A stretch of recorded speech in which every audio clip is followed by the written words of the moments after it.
The Washington Post has been sold. Who has bought it?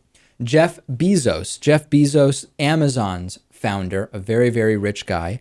The Washington Post has agreed to sell the newspaper to Amazon.com founder and chief executive Jeffrey Bezos. This ends the Graham family's stewardship of the Washington Post after 4 generations. I'm interested in the implications here for, I guess we could call it traditional and print media. Does this represent, well, let's back up for a second to set the stage. Revenues for newspapers, for traditional print newspapers, have been on the decline in recent years, but the decline has slowed over the last couple of years. Some thinking that it's because traditional print media is kind of getting up to speed. They're figuring out ways to leverage technology and the internet to stop losing money. Others believe that it's just that so many people got rid of print media initially that now just there's less people who are getting rid of it because so many already have. I tend to think that there is nothing inherent about a physical newspaper that is what is making traditional media like newspapers decrease in popularity. I think it's something we've talked about on the show over years, which is investigative journalism. True investigative journalism and true local journalism are on the decline. Why? Because it's way, way cheaper for big newspapers to simply buy stories from the Associated Press or whatever newswire they want than to actually fund true investigative journalism. Not only that, when you fund real investigative journalism, you risk angering people. Some of those people might be your advertisers. Some of those people might be who knows who it could be.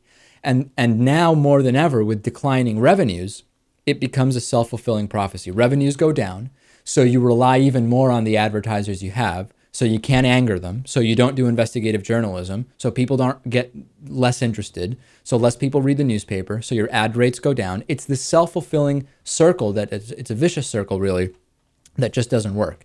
Now, I want to also say further that I think that there will be traditional print media that successfully makes it in this kind of new media economy. There's nothing hard and fast about newspapers are going away. The problem is there is so much more investigative journalism done completely bootstrapped with such a small budget by online publications.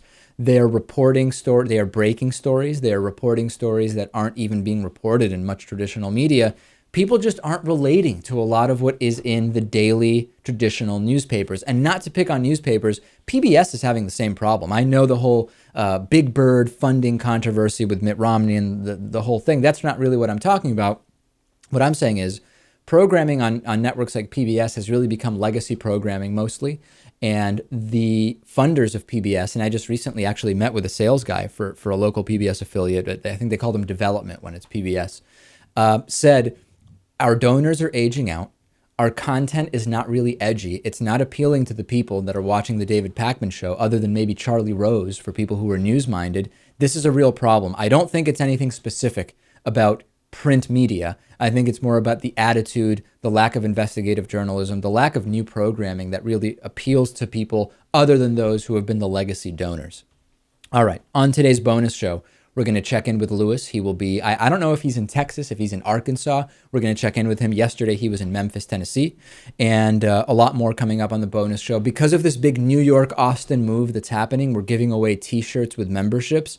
Very, very easy to get it. Go to davidpakman.com/NYC. A bunch of people, I think 7 or 8 people yesterday, signing up for the NYC special. It'll only be around a few more days. davidpakman.com/NYC.